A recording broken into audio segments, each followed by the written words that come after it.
Fala galerinha, bom dia, boa tarde, boa noite. Aqui quem fala é o Caio. Hoje eu tô aqui para falar um pouco sobre Deus, né? Você foi criado por Deus, todos os seres humanos foram criados por Deus, mas Deus não age na vida de todas as pessoas.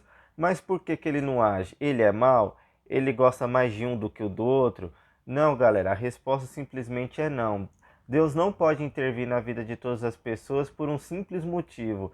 Ele não obriga ninguém a acreditar nele, a amá-lo e segui-lo. Deus espera que nós o reconhecemos como nosso Deus e queiramos ter uma vida de relacionamento com ele. Relacionamento com Deus, como pode? Ele é soberano, isso não existe? Calma, vou explicar um pouco e você vai entender. A religião trata Deus como um ser superior e ele é, né? Basicamente ele é, mas muito distante de nós. Esta parte não é verdade. Um ser acima, mas tão acima de nós que fica quase impossível de alcançá-lo. Não, galera, que fique bem claro que aqui eu não estou falando mal de religião. Eu não sigo religião porque pelo simples fato da religião ser feita pelo homem e não pela palavra de Deus. Então, se Deus fosse um só, só existiria uma religião no mundo. Você vê que cada religião fala de uma parte desenvolvida por um humano, não a parte que seria de fato falado apenas de um Deus. Mas eu não faço críticas porque tem bastante igreja que ajuda bastante pessoas a mudarem de vida. Então não é um relato de falar mal de igrejas, certo? Eu só estou dando a minha versão e explicando um pouco baseado nos meus conhecimentos. A religião também alimenta em nós a ideia de que Deus está sempre procurando os nossos erros para nos julgar e castigar, mas essa é uma distorção de quem Deus é, porque Deus é amor e, embora justo, ele sabe que nós não somos perfeitos e nos ama e ama a gente apesar de tudo. é, e sabe que a gente precisa melhorar muita coisa, mas mesmo assim ele não abandona a gente, ele dá os nossos direcionamentos para que podemos ser uma pessoa melhor. Eu sei que a sociedade nos ensinou a ser pessoas religiosas, mas você acha que Deus valoriza a religião? Você acredita que ele gosta da religiosidade praticada pelas pessoas? Não, ele se preocupa apenas com as pessoas e com o seu coração, e não com algum tipo de ritual, hábito ou esforço humano que possamos fazer para parecer mais perfeito. Deus nos ama demais e quer que sejamos seus filhos. Para você entender isso, eu vou resumir um pouco a história da criação, né? Que traz contigo a queda do homem. Deus criou o homem de forma perfeita para habitar nesse mundo exuberante e belezas naturais com linda vegetação, paisagens e animais de todos os tipos. Ele criou os primeiros seres humanos, que seria Adão e Eva. A Bíblia conta que Deus ia todos os dias ao findar da tarde conversar com eles no jardim do Éden. Tamanha proximidade e amizade que havia entre eles. Deus deu total liberdade para o casal aproveitar tudo de bom que ele havia feito, com exceção de uma coisa: Adão e Eva apenas não poderiam comer o fruto da árvore do conhecimento do bem e do mal.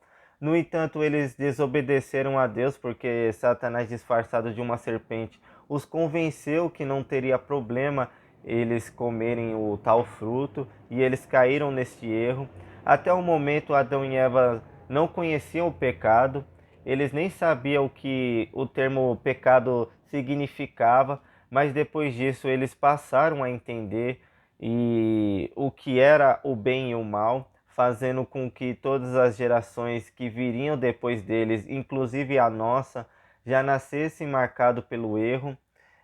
Nessa passagem bíblica fala um pouco que é em Romanos 5,12, está escrito assim: o pecado entrou no mundo por meio de um só homem, e o seu pecado trouxe consigo a morte. Como resultado, a morte se espalhou por toda a raça humana porque todos pecaram.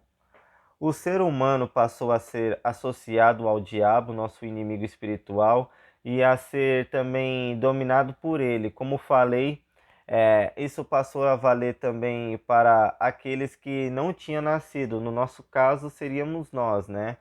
Com a natureza do pecado, o homem ficou afastado de Deus e deixou de viver a plenitude de vida que Deus tinha preparado para ele, ou para nós todos, né?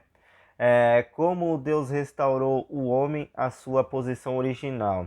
O que aconteceu no Jardim do Éden entristeceu o coração de Deus, não apenas por causa do erro, mas por todas as consequências ruins que isso traria para nós, principalmente o rompimento do relacionamento de intimidade do homem com Deus causado por ele, ato que podia parecer simples, mas era muito sério.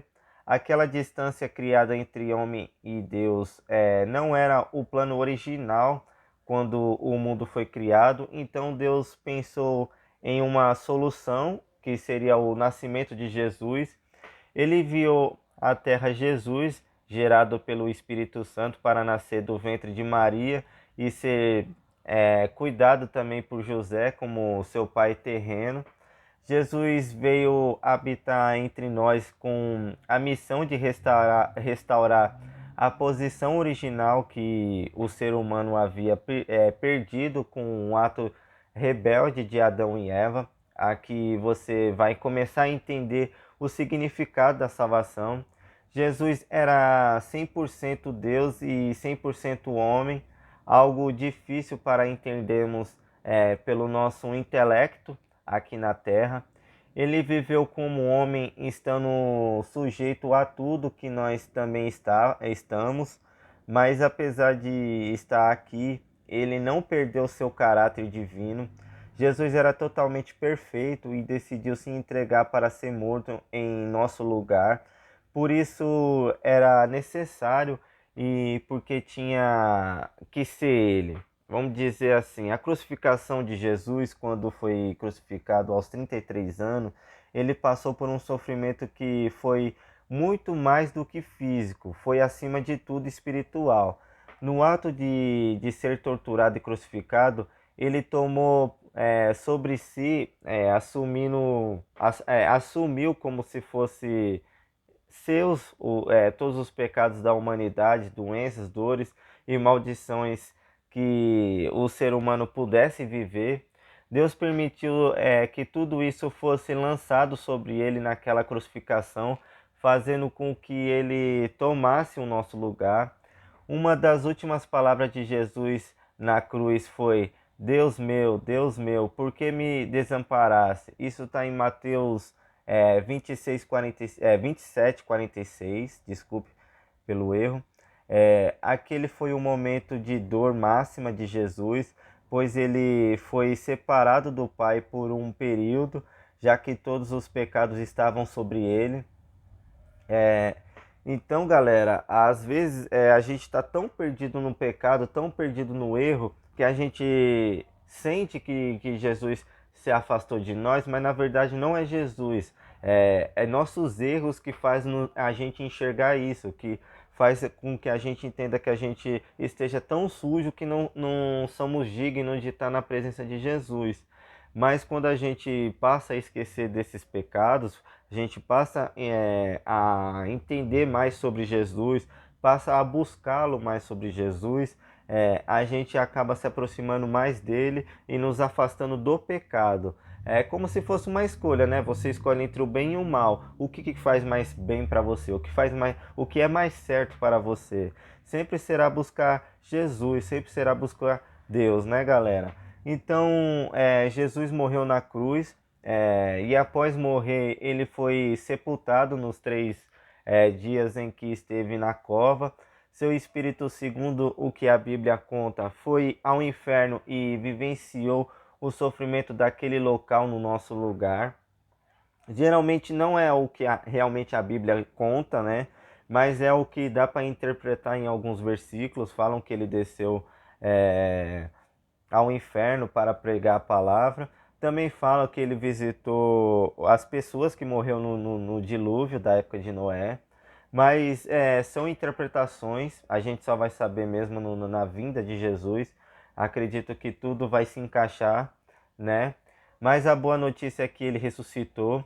Ele não apenas ganhou vida de novo, mas seu ato provou que ele venceu o pecado por amor de nós. Nem a morte e nem o pecado puderam deter Jesus, o Salvador. Isso jamais poderia ter sido feito só por uma pessoa comum, pois ela teria erros também e não teria condições de ser o sacrifício perfeito em nosso favor. Certo, galera? Espero que tenha dado para entender. É isso por enquanto. Um forte abraço, fiquem com Deus e até a próxima.